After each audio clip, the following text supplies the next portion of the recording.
हा थरारक अनुभव माझ्यासोबत नुकताच घडलेला आहे. मी एक शिक्षक आहे.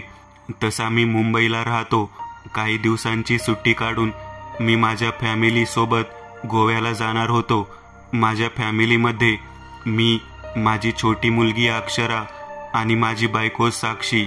आम्ही गोव्याला जात असताना साक्षी तेव्हा 3 महिन्याची प्रेग्नेंट होती. दादरवरून शनिवारच्या शिवशाहीच्या 3 तिकीट बुक केल्या होत्या. रोज ट्रेनचा प्रवास करून आम्ही बोर झालो होतो. त्यामुळे यावेळी आम्ही बसने जाण्याचा विचार केला. आमचा प्रवास रात्रीचा होता. 7:30च्या दरम्यान आमची गाडी दादर बस स्थानकावर उभी होती. वाटलं होतं की गाडीत भरपूर गर्दी असणार, पण गाडी अर्धी सुद्धा भरली नव्हती. बसमधील समोरच्या 6-7 सीट भरलेल्या होत्या. बाकी पूर्ण गाडी रिकामी होती. गाडी 8ला निघणार होती, म्हणून आम्ही सगळे गाडीमध्ये चढलो आणि आमच्या सीटवर जाऊन बसलो. पप्पा, मी मागच्या सीटवर बसू का? माझी मुलगी अक्षरा मला म्हणाली. गाडी पूर्ण रिकामीच होती, त्यामुळे मी तिला म्हटलं, हो बस, पण व्यवस्थित, इकडे तिकडे जाऊ नकोस. मी तिला खिडकी शेजारी बसवलं आणि मी माझ्या सीटवर जाऊन बसलो. अधूनमधून बसमध्ये खारीदाणे, कोल्ड्रिंक्सवाले येत होते, त्यामुळे गाडीमध्ये जरा गोंधळच वाटत होता. निघण्याचा टाईम होताच आमची बस दादरवरून निघाली. शिवशाही असल्यामुळे गाडीमध्ये एसी होती, त्यामुळे बाहेरच्या गरमीपेक्षा आतमध्ये बरं वाटत होतं. साक्षी बरीच थकल्याने आता तिचे डोळे लागत होते. साक्षी, तुला झोप येत असेल तर झोप, मी ठेवतो लक्ष अक्षरावर. मी साक्षीला झोपायला सांगून अक्षराकडे गेलो. अक्षरा शांतपणे आपल्या सीटवरून बाहेरचे दृश्य निहाळत होती.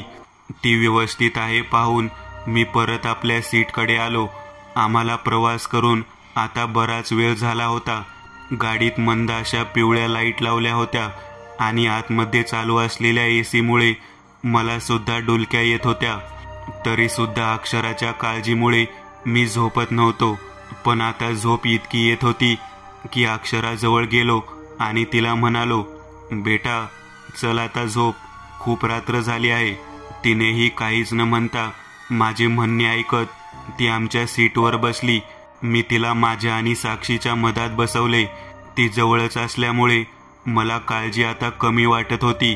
तिनेही माझ्या खांद्यावर डोके टेकवले आणि ती झोपली. काही वेळातच मलाही झोप यायला लागली.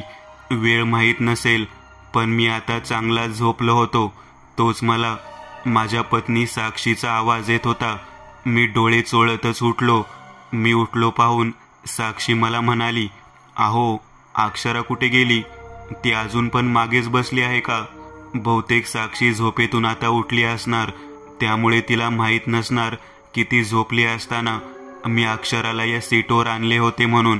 पण अक्षरा आता आमच्या जवळ नव्हती. अगं, ती तर इथेच होती. काही क्षण मी घाबरलो. मी पटकन सीटवरून उठलो. बाजूच्या आणि आमच्या मागच्या सीट पाहिले. अक्षरा तिथे सुद्धा नव्हती. मी बसमधील समोरच्या सीटकडे सुद्धा जाऊन पाहिले. तेथील सीटवरील सगळे प्रवासी झोपले होते. मला वाटलं परत अक्षरा मागच्या सीटवर गेली असेल, म्हणून मी मागच्या सीटकडे जाऊ लागलो. आणि जसा मी मागे गेलो, मला कोणीतरी बोलत असल्याचा आवाज आला. मी मागच्या सीटवर गेलो तेव्हा पाहिले की अक्षरासोबत आणखी एक मुलगी सीटवर बसली होती, तिच्याच वयाची, 9-10 वर्षाची. मी येताच त्या दोघींनीही माझ्याकडे पाहिले आणि त्या मुलीने मी येताच मला कशी तरी स्माईल दिली. ती जेव्हा माझ्याकडे पाहून हसली तेव्हा खरं सांगतो, माझ्या अंगावर सरसरून काटा आला. बेटा, तू इथे काय करत आहेस? तू झोपली होती ना? आणि ही मुलगी कोण आहे? मी अक्षराला म्हणालो. हो पप्पा, पण मला झोपच येत नव्हती. मग दीदीने मला आवाज दिला आणि आम्ही मस्त खेळलो, अक्षरा म्हणाली. मी त्या मुलीला म्हणालो, बेटा तू कोण आहेस आणि आईबाबा कुठे आहेत तुझे? मला वाटलं बसमधीलच एखाद्या प्रवाशांची ती मुलगी असेल. त्यावर त्या मुलीने काहीच न बोलता मला बाजूच्या सीटकडे बोट दाखवलं. मी जेव्हा त्या बाजूने पाहिलं तेव्हा मला धक्काच बसला. बाजूच्या सीटवर एक बाई आणि माणूस बसले होते आणि माझ्याकडेच पाहत होते. माझी नजर तिकडे जाताच ती बाई कसे तरी हसत मला म्हणाली, आमचीच मुलगी आहे ती, तिला सुद्धा झोप येत नव्हती म्हणून सोबतीला तुमची मुलगी दिसली. म्हटलं तेवढंच तिला सुद्धा बरं वाटेल. तुम्ही झोपले होते त्यामुळे तुम्हाला उठवणे बरे वाटले नाही. अहो पण तुम्ही मागे का बसलात? समोरच्या सीट खालीच आहेत आणि मी तर तुम्हाला बसमध्ये चढताना पाहिले सुद्धा नाही. त्यावर तो माणूस मला म्हणाला, अहो कशेडी घाटात आमची गाडी बंद पडली होती म्हणून या बसला आम्ही हात दाखवला. लिफ्टसाठी म्हटलं पुढे कुठेतरी उतरून रात्र काढावी. समोरील सीटवरील AC चालत नव्हती म्हणून आम्ही मागे येऊन बसलो. तो व्यक्ती म्हणाला, मी खिडकीतून बाहेर पाहिले. आता खरंच कशेडी घाट चालू झाला होता. मला त्यांच्या गोष्टीवर विश्वास बसत नव्हता की ते जे बोलत आहेत ते खरं बोलत आहेत म्हणून. पण मी म्हटलं असू दे कोणी पण, आपल्याला काय करायचे. मी मनातल्या मनात म्हणालो आणि अक्षराला म्हणालो, बेटा चल, मम्मी बोलावत आहे तुला. पप्पा मी बसते ना दीदीजवळ, मला छान छान गोष्टी सांगत आहे. आता ते तिघेही एकसारखे माझ्याकडे पाहत होते. मला तर एक क्षणही तिथे थांबावं सुद्धा वाटत नव्हतं. पण अक्षरा हट्ट करत होती की मला त्या पोरीसोबतच बसायचे आहे म्हणून. आमचे बोलणे चालूच होते की आता माझी पत्नी साक्षी सुद्धा आमच्या जवळ आली. काय ग अक्षरा, काय झालं? चल समोर बस. आणि ही मुलगी कोण आहे? ती येताच म्हणाली. मी तिला त्या तिघांचा परिचय करून दिला. अहो ताई राहू द्या की तिला इथे, तेवढंच करमेन तिला, बोर वाटणार नाही. आणि तसं पण तुम्ही गरोदर वाटत आहात, काळजी घ्या. बसमध्ये झटके येतात मागे, तुम्ही जाऊन शांत बसा. ती साक्षीच्या डोळ्यात पाहत म्हणाली. आमच्या दोघांच्याही अंगावर तर शहारे आले होते. त्या बाईचे बोलणे ऐकताच मी विचार करत होतो की साक्षी प्रेग्नेंट आहे हे या बाईला कसं माहीत, कारण ते अनोळखी होते. नंतर एक विचार आला की गोष्टीमध्ये अक्षराने सांगितले असेल. आता ती बाई आम्हाला म्हणाल्यावर आणि अक्षराच्या हट्टापायी काय बोलावे ते सुचत नव्हते. शेवटी नाईलाजास्तव आम्ही तिला त्या मुलीजवळ बसू दिले. पण माझी बिलकुल इच्छा नव्हती की अक्षरा त्या मुलीजवळ बसावी. एकतर ते लोक अनोळखी, पण जर जबरदस्ती केली असती तर चांगलं वाटलं नसतं. म्हणून मी आणि साक्षी आमच्या सीटवर जाऊन बसलो. अहो हे लोक कुठून बसले? बस स्थानकावर तर दिसले नाहीत, साक्षी म्हणाली. त्यावर मी म्हणालो, अगं त्यांची कशेडी घाटात गाडी बंद पडली होती म्हणून त्यांनी या बसला लिफ्ट मागितली असे सांगत आहेत. पण हे लोक मला काही व्यवस्थित नाही वाटत आहे. मी साक्षीला म्हणालो, का हो असे का म्हणत आहे? बघ ना, गाडी पूर्ण खाली असून सुद्धा एकदम मागे जाऊन बसलेत. समोरच्या एवढ्या सीट खालीच आहेत. आणि मी कारण विचारलं तर म्हणत होते की समोरील AC बंद आहेत. पण मी येताना पाहिलं तर सगळ्या सीटवरील AC चालू होत्या. काय? पण ते का असं बोलतील? साक्षी आश्चर्याने म्हणाली. म्हणून तर म्हणत आहे की मला थोडा संशय येत आहे. तुम्ही एक काम करा ना, ड्रायव्हरला विचारा की हे लोक कोण आहेत. खरंच ते कशेडी घाटातून बसले आहेत का? त्यांना माहिती असेल. मला साक्षीचा विचार पटला आणि मी उठून ड्रायव्हरकडे जायला लागलो. गाडी जागेवरूनच बुकिंग होत असल्यामुळे यामध्ये कंडक्टर असा काही प्रकार नसतो. मी आता ड्रायव्हर जवळ आलो. तो शांतपणे कशेडी घाटात गाडी चालवत होता. मी म्हणालो, काका काही प्रॉब्लेम नसेल, एक गोष्ट विचारायची होती. मी असं म्हणताच कंडक्टर मला म्हणाला, अहो साहेब, गाडी घाटातून जात आहे, काळजी घ्यावी लागते ड्रायव्हिंग करताना. त्यामुळे जे काही बोलायचं असेल ते गाडी थांबल्यावर बोला. पुढे अर्ध्या तासात एक ढाबा आहे, तिथे गाडी थांबणार आहे, मग बोला काय ते. ड्रायव्हरने असं म्हटल्यावर मी माझ्या जागेकडे जायला निघालो आणि माझे लक्ष मागच्या सीटवर गेलं. अंगावर सरसरून काटा उभा राहिला. मागे बसलेला ती फॅमिली, ती बाई, माणूस आणि ती मुलगी सीटवरून वाकून मलाच पाहत होती. थोडा अंधार होता बसमध्ये, पण त्यांच्या चेहऱ्यावरील ते भयानक हसू मला दिसत होतं. माझी नजर मी दुसरीकडे करत पटकन जागेवर जाऊन बसलो. मी जसा खाली बसलो तेव्हा माझी छाती धडधड करत होती. माझ्याकडे पाहताच साक्षी म्हणाली, काय हो, काय झालं, इतके का घाबरलेत, आणि ड्रायव्हरला विचारलं की नाही? त्यावर मी ड्रायव्हरने जे म्हटले ते तिला सांगितले, पण मी का घाबरलो हे मात्र मी तिला सांगितलं नाही. आता मला अक्षराची काळजी वाटत होती. मी कसा तरी जागेवरून उठलो आणि अक्षराकडे जायला निघालो. आता परत माझी नजर मागच्या सीटवर गेली, पण यावेळी मात्र मला ते भयानक हास्य करणारे ते तिन्ही चेहरे दिसले नाही. मी सीटजवळ गेलो तेव्हा 2 आवाज मला येत होते, एक अक्षराचा आणि दुसरा त्या मुलीचा. पण जेव्हा मी त्या दोघींजवळ गेलो तेव्हा पाहिलं की अक्षरा झोपली होती आणि ती मुलगी सुद्धा. बाजूच्या सीटवर पाहिले तर तो बाई आणि तो माणूस सुद्धा झोपलेल्या स्थितीत होते. माझं तर डोकंच काम करत नव्हतं. काय भास होत आहेत मला, मी स्वतःशीच म्हणालो. मी काही न बोलता अक्षराला सीटवरून उचलले आणि मी माझ्या सीटकडे चालू लागलो. मी अक्षराला माझ्या सीटवर बसवलं. आपसुकच नजर मागे गेली आणि परत मानेवरील केस भीतीने उभे राहिले. ती बाई, तो माणूस सीटवरून वाकून माझ्याकडे पाहत होता. बापरे, माझ्या तोंडून शब्द निघाले आणि मी पटकन माझ्या सीटवर बसलो. मी घाबरत साक्षीला म्हणालो, हे मागे बसलेली फॅमिली जरा विचित्रच दिसते. कधी झोपते, कधी पण उठते. नक्की काय प्रकार आहे हा? माझ्या या गोष्टीने साक्षी सुद्धा घाबरली. ड्रायव्हरच्या म्हणण्यानुसार अर्ध्या तासात आमची बस एका धाब्यावर थांबली. चला, गाडी अर्ध्या तासाच्या वर थांबणार नाही, ड्रायव्हर सगळ्यांना म्हणाला. तसं प्रत्येकजण खाली उतरत होते, पण आम्हाला भूक वगैरे काहीच नव्हती. त्यामुळे साक्षी म्हणाली, अहो फक्त एक पाण्याची बॉटल घेऊन या, बाकी काही नको. अक्षरा सुद्धा झोपली आहे, तिला माझ्या जवळच राहू द्या, मी थांबते इकडेच. आणि आणखी एक गोष्ट माझ्या लक्षात आली की मागे बसलेली ती फॅमिली ढाबा आल्यावर सुद्धा खाली उतरली नाही. पूर्ण बस रिकामी होती. फक्त आम्ही आणि ती मागे बसलेली फॅमिली बसमध्ये होती. पूर्ण बस अंधारात त्या धाब्याजवळ उभी होती. त्या दोघींना असे एकटं सोडून जाणं मला ठीक वाटत नव्हतं, पण माझे लक्ष बाहेर धाब्याजवळ असलेल्या एका टपरीकडे गेलं, जिथे या बसचा ड्रायव्हर उभा होता. मला वाटलं की हाच एक चान्स आहे की ते मागे बसलेली फॅमिली कोण आहे, किंवा ही फॅमिली खरंच कशेडी घाटातून बसली आहे का, हे सत्य विचारण्यासाठी. साक्षी आणि अक्षरा झोपले होते.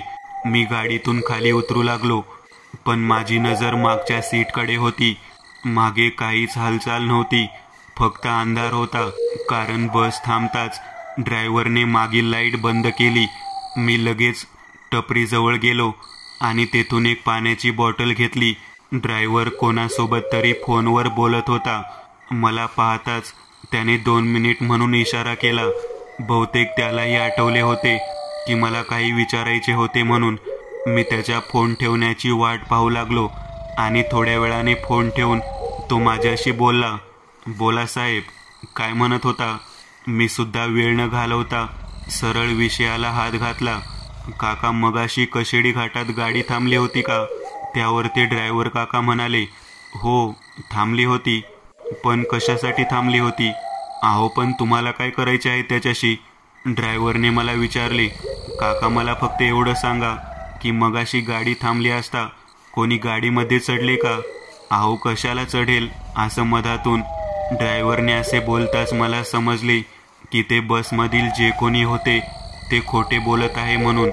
काका, गाडीमध्ये एक फॅमिली चढली आहे आणि सांगत आहे की कशेडी घाटात गाडी बंद पडली म्हणून त्यांनी तुम्हाला लिफ्ट मागितली आणि तुम्ही गाडी थांबवली. माझे असे बोलताच ते काका म्हणाले, काय?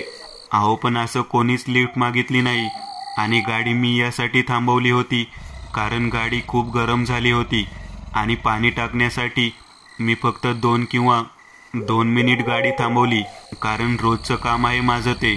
तुम्हाला काहीतरी गैरसमज झालेला दिसतोय. आमचे बोलणे पूर्ण सुद्धा झाले नव्हते, तोच बसमधून ओरडण्याचा आवाज आला. मी चांगलाच घाबरलो, कारण बसमध्ये फक्त माझी मुलगी आणि माझी बायको साक्षी होती आणि तो आवाज साक्षीचाच होता. मी धावतच बसकडे गेलो.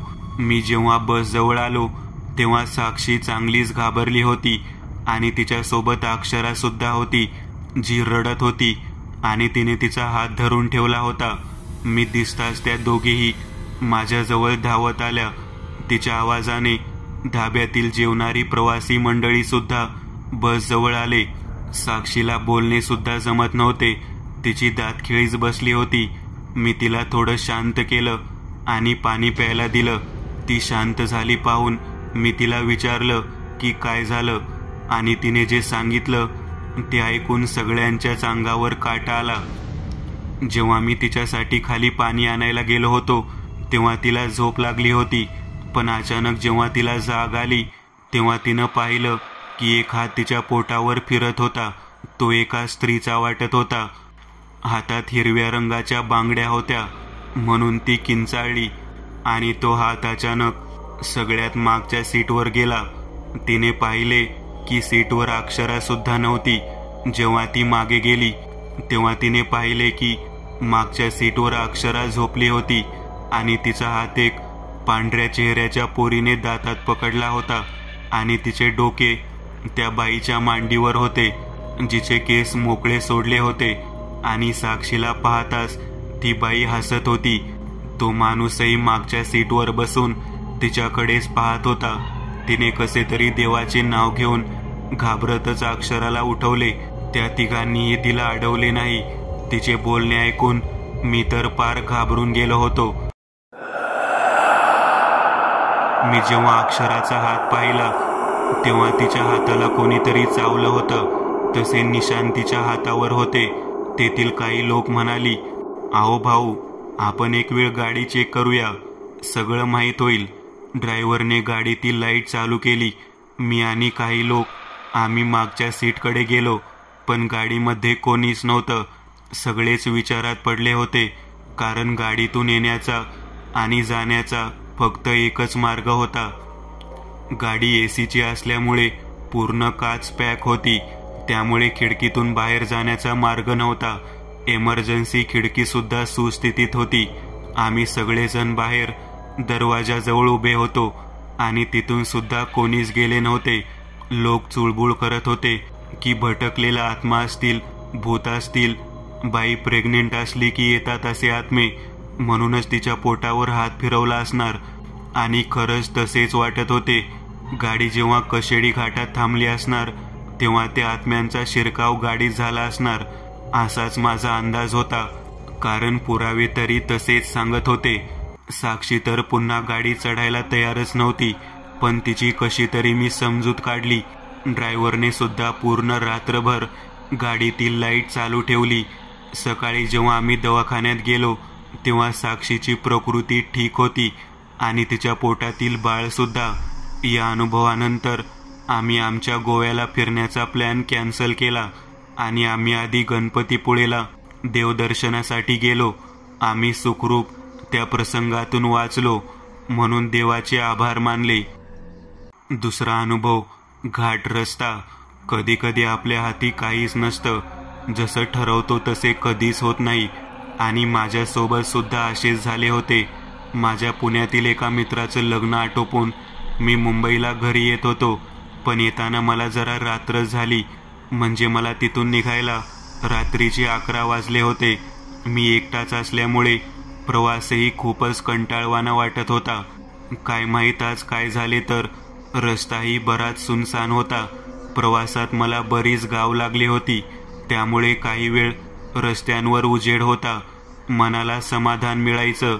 पण आता गाडी अंधाऱ्या जंगलातून जाणाऱ्या रस्त्याला लागली होती. रातकिड्यांचा आवाज फक्त कानावर पडत होता. एक वेळ तर वाटलं की चूक केली रात्रीला निघून, कारण गाडी चालवत असताना नेहमी असं जाणवायचं की रस्त्याच्या दोन्ही बाजूने उभे राहून मला कोणीतरी पाहत आहे, दात काढून हसत आहे. पण जेव्हा मी तिकडे पाहायचो तेव्हा रस्ता पुन्हा सामसूम वाटायचा. मी लहानपणापासून गोष्टी ऐकत आलो होतो की असंच रात्रीला प्रवास करत असताना रस्त्यात काहीतरी दिसतं म्हणे. पांढरी साडी घालून एखादी हाडळ, चकवा आणि बहुतेक त्याच विचारातून मला ते भास होत असावेत. गाडीतील एसी चालू असूनही माझ्या मानेवर भीतीने घाम आला होता. आता परत जाणे सुद्धा मला शक्य नव्हते. मी बराच लांब आलो होतो. गाडी चालवताना नेहमी माझे लक्ष मागच्या मिररमध्ये जायचे. काही वेळ असाही भास झाला की मी मागे पाहताच मागे त्या सीटवरील बसलेले पटकन खाली वाकलं. मग नंतर दिसलं की ती माझी सावली होती, जी मी मागे पाहताच तेथून नाहीशी होत होती. गळा सुकला होता. समोर नजर ठेवतच मी पाण्याच्या बाटलीकडे हात वळवला. 2 घोट घशाखाली उतरवले तेव्हा कुठे बरं वाटलं. समोर रस्त्याला एक लांब वळण दिसत होतं. मी गाडीची स्टिअरिंग फिरवत ते वळण पार केलं आणि समोर रस्त्याच्या मधोमध एक ट्रक उभा असलेला दिसला. आणि तो ट्रक असा उभा होता की एखादे वाहन तेथून जाणे शक्य नव्हते. मी गाडी स्लो केली आणि थांबवली. ट्रक तसाच अंधारात उभा होता. त्यामधील एकही लाईट चालू नव्हता. चायला काय लोक आहेत. रस्ता काय यांच्या बापाचा आहे की काय. रस्त्याच्या मधोमध ट्रक उभा केलाय. मी रागातच म्हणालो, कारण मला लवकर घरी पोहोचायचे होते. पण या ट्रकमुळे मला आणखीन उशीर होणार असे वाटत होते. मी गाडीचा हॉर्न जोरात वाजवला. वाटलं कोणी गाडीत असेल तर बाहेर येईल, पण 4 हॉर्न देऊनही कोणीच बाहेर आलं नाही. शेवटी मी रागात माझ्या गाडीचा दरवाजा उघडला आणि त्या ट्रककडे निघालो. ट्रक जवळ आलो तेव्हा समोरची केबिन खालीच दिसत होती. कोणी आतमध्ये झोपला असेल म्हणून मी वर चढून पाहिलं, पण समोर कोणीच दिसत नव्हतं. तेवढ्यात मागून आवाज आला, कोण पाहिजे तुम्हाला. या आवाजाने मी इतका दचकलो की जवळजवळ मी खालीच पडलो. माझ्या समोर कोणीतरी उभं होतं. अंधार होता त्यामुळे त्याचा चेहरा मला दिसत नव्हता, पण त्याचा आवाज इतका भयानक घोगरा होता की माझी छाती धडधड करू लागली होती. मी उभा झालो आणि रागातच म्हणालो, अरे वेडा आहेस की काय. एकतर अशी गाडी भर रस्त्यात उभी करतोस आणि उलट मला विचारतोस कोण पाहिजे म्हणून. हटव हा ट्रक, मला उशीर होत आहे. माझ्या या बोलण्यावर तो व्यक्ती काहीच बोलला नाही. अरे कानाने ऐकू आले नाही का तुझ्या. मी पुन्हा रागात म्हणालो, ते आता शक्य नाही. ट्रक मध्येच बंद पडलाय. वाट पाहावी लागेल. काय आणि कधी होणार ट्रक दुरुस्त. मी म्हणालो, माहीत नाही, नेहमीच बंद पडतो असाच. तो व्यक्ती म्हणाला. माझ्या रागाचा पारा आणखीनच चढला. मला जरा डोक्याने वेडा दिसतोय तू. ट्रक दुरुस्त करायचा सोडून तू नक्की करतोय तरी काय. पण यावरही तो व्यक्ती काहीच बोलला नाही. मी चिडलो आणि रागातच त्याला शिवी घालणार तेवढ्यात आणखी आवाज मला आला, काय झाले साहेब. हा आवाज एका दुसऱ्या पुरुषाचा होता. आता तुम्ही कोण. मी म्हणालो, ट्रकचा मालक आहे साहेब. अहो मला मुंबईला जायचे आहे तात्काळ. पण तुमच्या या ट्रकमुळे माझी गाडी समोर जाऊ शकणार नाही. किती वेळात ठीक होईल तुमची गाडी. साहेब, या जंगलाच्या रस्त्यावर आत कोण मिळेल दुरुस्तीसाठी. जे काही होईल ते आता सकाळीच. मी रागात माझ्या गाडीच्या दिशेने निघालो. साहेब कुठे निघालात. तो व्यक्ती म्हणाला, आता कुठे निघणार. परत मागे एखाद्या गावात जाऊन एखादा रस्ता शोधतो. अहो साहेब, मागे जाल तर 1-1.5 तासाचा प्रवास करावा लागेल आणि रस्ता मिळेल की नाही याची काहीच खात्री नाही. गावातील लोक झोपले असणार. कोण दाखवणार तुम्हाला रस्ता. असेच रात्रभर भटकत राहणार. त्यापेक्षा थांबा आमच्यासोबत. सकाळी निघा पुढच्या रस्त्याला. काही गरज नाही, जातो मी. दुसरा रस्ता शोधतो. मी माझ्या गाडीत बसलो आणि गाडी चालू करायला गेलो, पण गाडी चालू होण्याचे नावच घेत नव्हती. पुन्हा एकदा चाबी फिरवली, पण पुन्हा तेच. मी इतका चिडलो होतो की माझा हात मी समोर मारला आणि दुर्दैवाने तिथेच काही लोखंडी वस्तू ठेवली होती. त्यानं माझा हात जवळजवळ कापलाच. हाताची जोरदार अंगार होत होती. दुष्काळात 13वा महिना अशीच माझी गत झाली होती. मी कसा तरी हात पकडला आणि रक्त थांबवण्याचा प्रयत्न करू लागलो. ते दोघेही अजून तिथेच दिसत होते, पण मी त्यांच्याशी इतके वाईट वागलो होतो की त्यांची मदत कशी मागावी हेच मला समजत नव्हतं. मी एका हाताने पुन्हा गाडी चालू करण्याचा प्रयत्न करू लागलो, पण गाडी चालू होईल तर नवलच. मी रडकुंडीला आलो होतो. तेवढ्या ते दोघे माझ्याकडे येताना मला दिसले. आता मी त्यांना प्रथमच पाहत होतो. त्यातील एक माणूस म्हातारा होता आणि एक माणूस मध्यम वयाचा वाटत होता. ते आले आणि मला म्हणाले, साहेब, गाडी चालू होत नाही आहे का? तो म्हातारा म्हणाला. मी नाराजीनेच नाही म्हणालो. मी म्हटलं होतं की थांबून जा. सध्याची ही वेळ तुमच्यासाठी ठीक नाही. ही वाईट वेळ निघून जाऊ द्या. मग कुठेतरी जाण्याचा प्रयत्न करा. आम्हाला अनुभव आला आहे म्हणून सांगतोय. असं म्हणत त्या म्हाताऱ्याने त्या दुसऱ्या म्हाताऱ्याकडे पाहिले.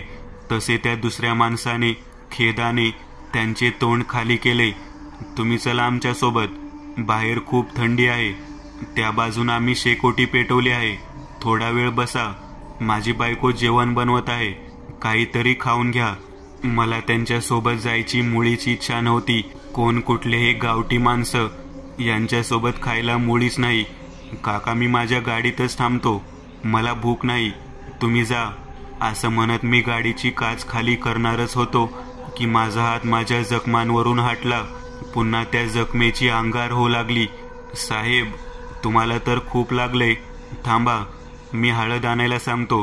हे गण्या, जा, तुझ्या आईकडून हळद घेऊन ये. त्या म्हाताऱ्याने त्याच्या पोराला सांगितले. तोही लगेच हळद आणायला गेला. अहो काका, तुम्ही काळजी करू नका. मला खरंच मदत नकोय. अहो, माझ्याकडे मेडिकल किट. मी करेन माझी सोय. मी जरा वरच्या आवाजात बोललो. तसे त्या काकांना कसे तरीच वाटले. माफ करा साहेब, गावातील माणसं आम्ही. कोणी दुःखात असेल की धावून येतो. आम्ही इथेच आहोत. काही मदत लागली तर या. असं म्हणत तो म्हाताराही निघून गेला. मला आता माझेच वाईट वाटले. आपण आपला शहरी इगो जरा जास्तच दाखवतोय असे मला वाटले. पण माझ्या हाताची जखम माझा राग आणखीनच भडकवत होती. मी माझ्या डिकीत नेहमी मेडिकल किट ठेवत असे. मी दरवाजा उघडून मागची डिकी उघडली आणि मेडिकल किट शोधू लागलो. पण माझ्या बॅग्ज व्यतिरिक्त ती मेडिकल किट मात्र कुठेच दिसत नव्हती. नंतर मला आठवलं की ती किट घरीच विसरलो म्हणून. आता पुन्हा मला माझ्या बोलण्याचा पश्चाताप झाला. मी रागात डिक्की बंद केली आणि पुन्हा गाडीत येऊन बसलो. हात थंडीने चांगलाच आकडून गेला होता, त्यामुळे तो ठणकत होता. मी माझा रुमाल त्या जखमेवर बांधला, पण रक्त अजूनही थोडं तरी वाहतच होतं, कारण पांढरा रुमाल पूर्ण लाल झाला होता. माझ्याजवळ शांत बसून राहण्याशिवाय कोणताच पर्याय नव्हता. मी रडकुंडीला आलो होतो. माझे एकही निर्णय व्यवस्थित पार पडत नव्हते. खरे बोलत होते ते म्हातारे काका. ही वेळच माझ्यासाठी खराब आहे आणि जे माझी मदत करत होते त्यांच्याशीच मी अतिशय उद्धट वागलो. मी गाडीची काच बंद केली आणि स्वतःला झोपवण्याचे प्रयत्न करू लागलो, पण हाताच्या दुखण्याने मला झोपच लागत नव्हती. मला मनोमन वाटत होते की त्यांच्या जवळ जावे आणि त्यांची मदत घ्यावी, शेकोटीजवळ जाऊन बसावं. पण माझा तो इगो माझ्या आड येत होता. मी आज इतक्या अडचणीत होतो की मी अंगात फक्त एक टी शर्ट आणली होती. बॅगमध्ये कुठलेही अंगावर ओढायला काहीच नव्हते, त्यामुळे अंगाला थंडी सुद्धा लागत होती. दार खिडक्या बंद केल्यावरही थंडी लागतच होती. काही वेळाने मला जाणवलं की मला माझा दुसरा हातच जाणवत नाहीये. तो बधीर झाल्यासारखा वाटत होता. आता माझा जीव घाबरला. जर काही केलं नाही तर याच थंडीत आपला जीव जाणार. म्हणून मी देवाचे नाव घेत पुन्हा गाडी चालू केली, पण परत तोच कचकच करणारा आवाज. पण गाडी मात्र चालूच होत नव्हती. मी हताश होऊन काचातून समोर पाहत होतो. मी आता शरीराने आणि मनाने सुद्धा थकलो होतो. गळा सुकला होता. पाण्यासाठी मी बाटलीकडे हात वळवला तेव्हा बाटली पूर्ण रिकामी झाली होती. आता इतकी तहान लागल्यावर साधं पिण्याचं पाणी सुद्धा माझ्याकडे नव्हतं. मी माझ्या जीवनात स्वतःला इतके कधी संकटात पाहिले नव्हते. ते म्हातारे काका म्हणाले होते की मदत लागली की सांग, पण माझे मन मानतच नव्हते. मनोमन वाटत होते की मी जर असं केलं की माझा खालीपणा होईल. मी माझ्या घड्याळात वेळ बघितला. रात्रीचे 2 वाजले होते. मी घरी पोहोचायच्या नादात पोट भरून खाल्लं सुद्धा नव्हतं. आता पोटात कावळे ओरडायला लागले होते. आता माझ्या मनावरील ताबा सुटला होता. ही वेळ गरीब श्रीमंत करायची वेळ नव्हती. त्या काकांची माफी मागावी असं मला वाटलं. मी गाडीचा दरवाजा उघडला आणि त्यांच्याकडे चालू लागलो. ट्रकच्या त्या बाजूने एक मोठं झाड दिसत होतं आणि तिथेच मला शेकोटी पेटलेली दिसत होती. मी त्यांच्याकडे जायला निघालो. जवळ आलो तेव्हा शेकोटीजवळ ते म्हातारे काका आणि तो त्यांचा मुलगा बसला होता आणि एका बाजूनं दगडांची चूल मांडून एक म्हातारी बाई त्यावर भाकरी थापत होती. मी आल्यावर त्या म्हाताऱ्या बाईने हसून माझं स्वागत केलं. या साहेब, या बसा शेकोटीजवळ, बरं वाटेल तुम्हाला, ते काका म्हणाले. मी जाऊन त्या शेकोटीजवळ बसलो. अंगाला ऊब लागताच खूप बरं वाटलं. साहेब, बघू द्या बरं तुमचा हात, ते म्हातारे काका माझ्या त्या रक्ताळलेल्या हाताकडे बघत म्हणाले.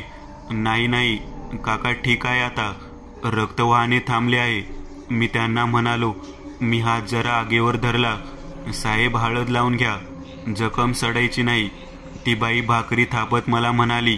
नाही नाही काकू, खरंच ठीक आहे. मी त्यांना म्हणालो. आता मनातून मला ती हळद वगैरे लावायची नव्हती. सकाळ झाल्यावर चांगल्या दवाखान्यात जाऊन मी हाताची ट्रीटमेंट करेल असं माझ्या मनात होतं. याआधी कधीही मी असे काहीही घरगुती उपाय करत नसे, म्हणून माझ्या मनात त्याबद्दल शंकाच होती. त्यानंतर त्यांनी मला काहीच म्हटले नाही. काका, एक विचारू का? मी त्यांना म्हणालो. हो साहेब, विचारा ना. तुम्ही हा ट्रक घेऊन कुठे जाणार होते? आम्ही शेतकरी माणसं साहेब, शेतीचा माल विकायला मार्केटमध्ये जात होतो. पुण्याच्या ते जवळ पडतं. हो का? मग मधातच ट्रक बंद पडला का? मी असे विचारताच ते सगळे गप्प राहिले. कोणीच काही बोलले नाही. मला वाटलं की मी काही चुकीचे तर नाही ना विचारले, म्हणून मग मीच गोष्ट बदलत म्हणालो. काका, मला पाणी मिळेल का? हो हो, गुना, जा साहेबांसाठी पाणी घेऊन ये.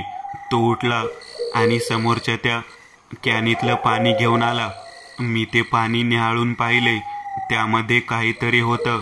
नीट पाहिल्यावर दिसलं की ते मातीचे काही तुकडे होते.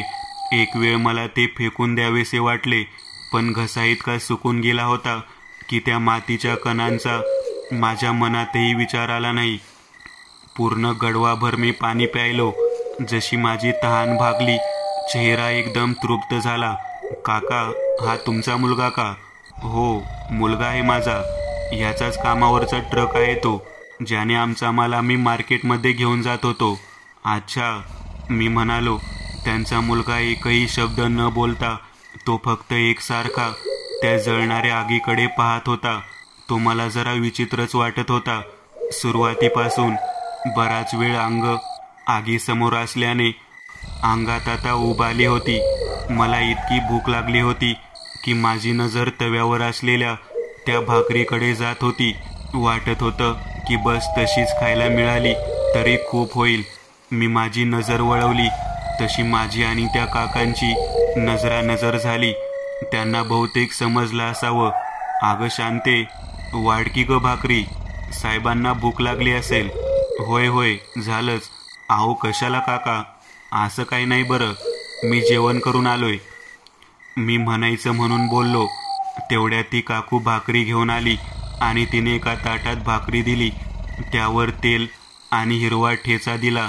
मी त्यांच्या बोलण्याआधीच जेवायला सुरुवात केली. जेवण गरम होतं आणि तितकेच रुचकर. मला फक्त खाण्याचे भान होते. जेवता जेवता मला एक विचार आला.